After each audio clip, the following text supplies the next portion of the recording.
मित्रों, कुरु सम्राट महाराज पांडु के पुत्रों ने कुरुक्षेत्र के युद्ध में कौरवों पर विजय पाई थी। वो राजा पांडु स्वयं कितने शक्तिशाली थे, इसकी जानकारी बहुत ही कम लोगों को है। आखिर कितने शक्तिशाली थे राजा पांडु? क्या वह भीष्म पितामह के समान थे या कुछ ज्यादा थे? कुल कितने युद्ध लड़े थे उन्होंने? राजा पांडु से जुड़े एक रहस्य और उनसे जुड़ी कहानी को जानने के लिए हमारी इस कहानी में अंत तक बने रहें तथा कमेंट व सब्सक्राइब करके बेल आइकन दबाना न भूलें। इससे हमारा मनोबल अच्छी कहानियों के लिए प्रेरित होगा। धन्यवाद। नमस्कार, मैं रणवीर सिंह लोटस एंटरटेनमेंट में आपका हार्दिक स्वागत करता हूं।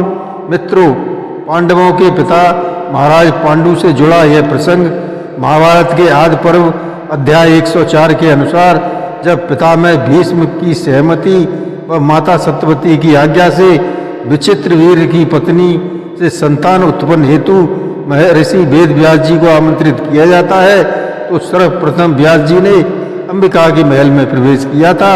व्यास जी के शरीर का रंग काला था। उन्हें देखकर अंबिका ने भय के मारे अपने दोनों नेत्र बंद कर लिए। उस समय महर्षि वेद व्यास जी ने नियोग के माध्यम से अंबिका के साथ समागम किया। जब व्यास जी उसके महल से निकले तब माता सत्यवती ने व्यास जी से पूछा, बेटा, क्या अंबिका के गर्भ से कोई गुणवान पुत्र उत्पन्न होगा? तब व्यास जी ने बताया, 10,000 हाथियों के बराबर बलवान महापराक्रमी पुत्र उत्पन्न होगा, किंतु अंधा होगा, क्योंकि मुझे देखकर रानी ने अपने नेत्र बंद कर लिए थे। इसलिए हे माता सत्यवती से बोले, कुरुवंश का राजा नेत्रहीन हो यह उचित नहीं है। इसलिए मुझे ऐसा राजकुमार चाहिए जो इस कुरु राज्य को संभाल सके। फिर माता की आज्ञा से व्यास जी ने उसी नियोग के द्वारा अंबालिका से समागम किया, लेकिन अंबालिका भी व्यास जी के भय से कांतहीन हो पीली हो गई। तो व्यास जी ने बताया, माता अंबिका भय से पीली पड़ गई थी, इसलिए उसको जो पुत्र उत्पन्न होगा वह पीलिया रोग से पीड़ित होगा तथा उसका नाम होगा पांडु। ऐसा कहकर व्यास जी वहाँ से निकल गए। अनंतर समय आने पर अंबिका और अंबालिका ने एक एक पुत्र को जन्म दिया, जिनमें एक अंधा और एक पीलिया से पीड़ित था। इनमें जो पांडु थे उन्हीं के 5 महाशक्तिशाली पुत्र उत्पन्न हुए, जो कालांतर में पांडवों के नाम से विख्यात हुए। व्यास जी के द्वारा ही एक दासी से भी एक पुत्र पैदा हुआ था। इन तीनों ही पुत्रों का लालन पालन भीष्म ने एक पुत्र के समान ही किया था। उनको सभी तरह की विद्याओं में भी भीष्म ने पारंगत करवा दिया था। धीरे धीरे वे तीनों युवावस्था को प्राप्त हुए। धनुर्वेद, घोड़ों की सवारी, ढाल तलवार का प्रयोग, गदा युद्ध की पूर्ण शिक्षा से भी पूरी तरह तैयार करवाया। अस्त्र शस्त्र वेद अध्याय सभी में तीनों भाई पारंगत हो गए। पांडु धनुर्विद्या में पारंगत हो गए। धृतराष्ट्र अंधे होने के कारण और विदुर जी दासी पुत्र होने के कारण राज्य न पा सके, इसलिए छोटे पांडु ही राजा हुए। उधर राजा कुंती भोज ने अपनी पुत्री प्रथा के लिए विवाह के एक स्वयंवर का आयोजन किया। तब वहाँ रंगमंच पर राजाओं के बीच बैठे पांडु का वरण कुंती ने किया। भीष्म ने पांडु के द्वितीय विवाह के लिए विचार किया। फिर मद्र देश के राजा की पुत्री मानेंद्री से उनका दूसरा विवाह संपन्न कराया। उसके बाद राजा पांडु कुंती और मानेंद्री के साथ यथेष्ट विहार करने लगे। राजा पांडु 30 रात्रि तक विहार करके वे समूची पृथ्वी पर राज्य करने हेतु राजधानी से बाहर निकल गए और अपनी विशाल सेना के साथ पूर्व के राजाओं को परास्त किया। तत्पश्चात वह भारी सेना लेकर मगध देश गए, जहाँ पर वहाँ का राजा पांडु के हाथों मारा गया। जहाँ से भारी खजाना लेकर पांडु ने विदीर्ण पर भी चढ़ाई की, जहाँ तमाम क्षत्रिय राजाओं को परास्त किया और आगे भी बहुत से राजाओं को परास्त करके कुरुवंश की विजय पताका फहराई। उस समय राजा पांडु के बाणों का उत्तर किसी के पास नहीं था। राजा पांडु ने अपने पराक्रम से बड़े बड़े राजाओं सेना सहित धूल में मिला दिया।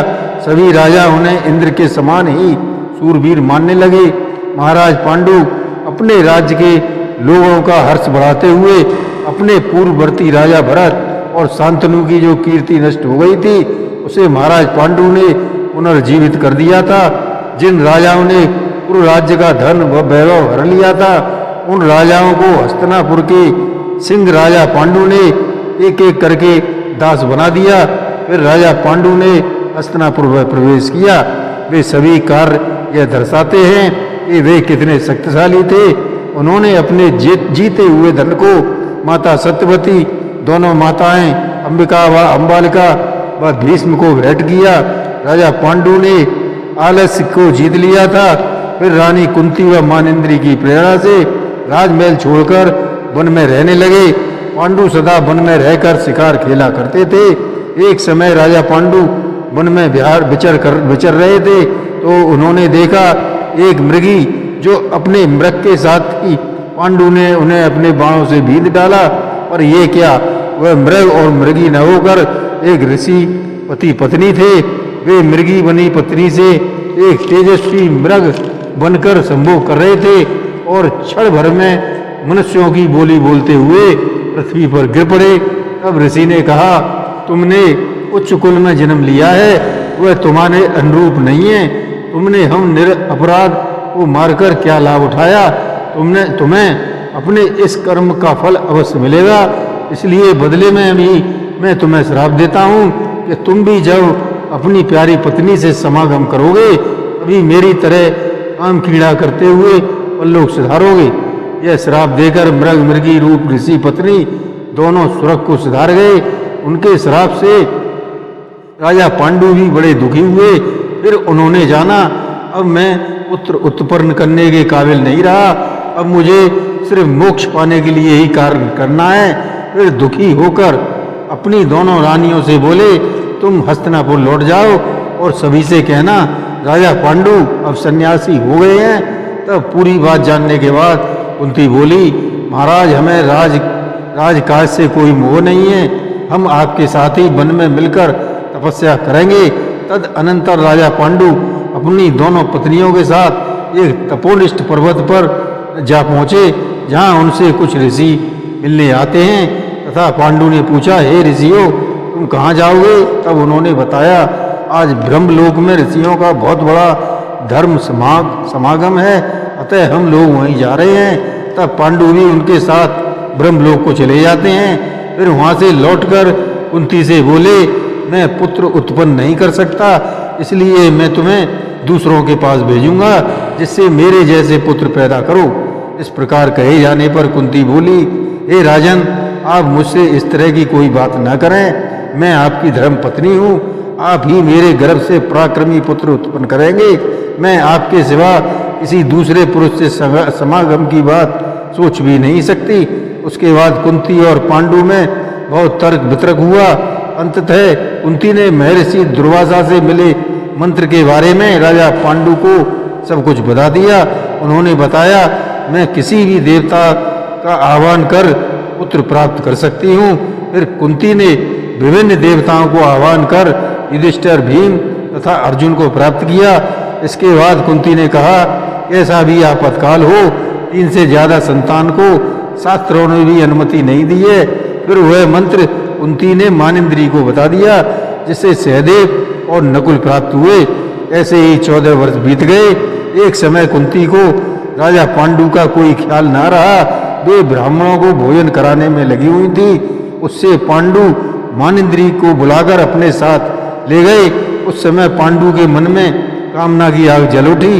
उन्हें मृग रूपी ऋषि का श्राप भी ध्यान नहीं रहा और वे रानी मांद्री से समागम कर बैठे जिससे पांडु तुरंत मृत्यु को प्राप्त हुए। तब मानेंद्री ने राजा पांडु के साथ सती होने का निश्चय किया और मानेंद्री के सती होने के बाद कुंती अपने 5 पुत्रों को लेकर हस्तिनापुर चली जाती हैं। जय श्री कृष्ण।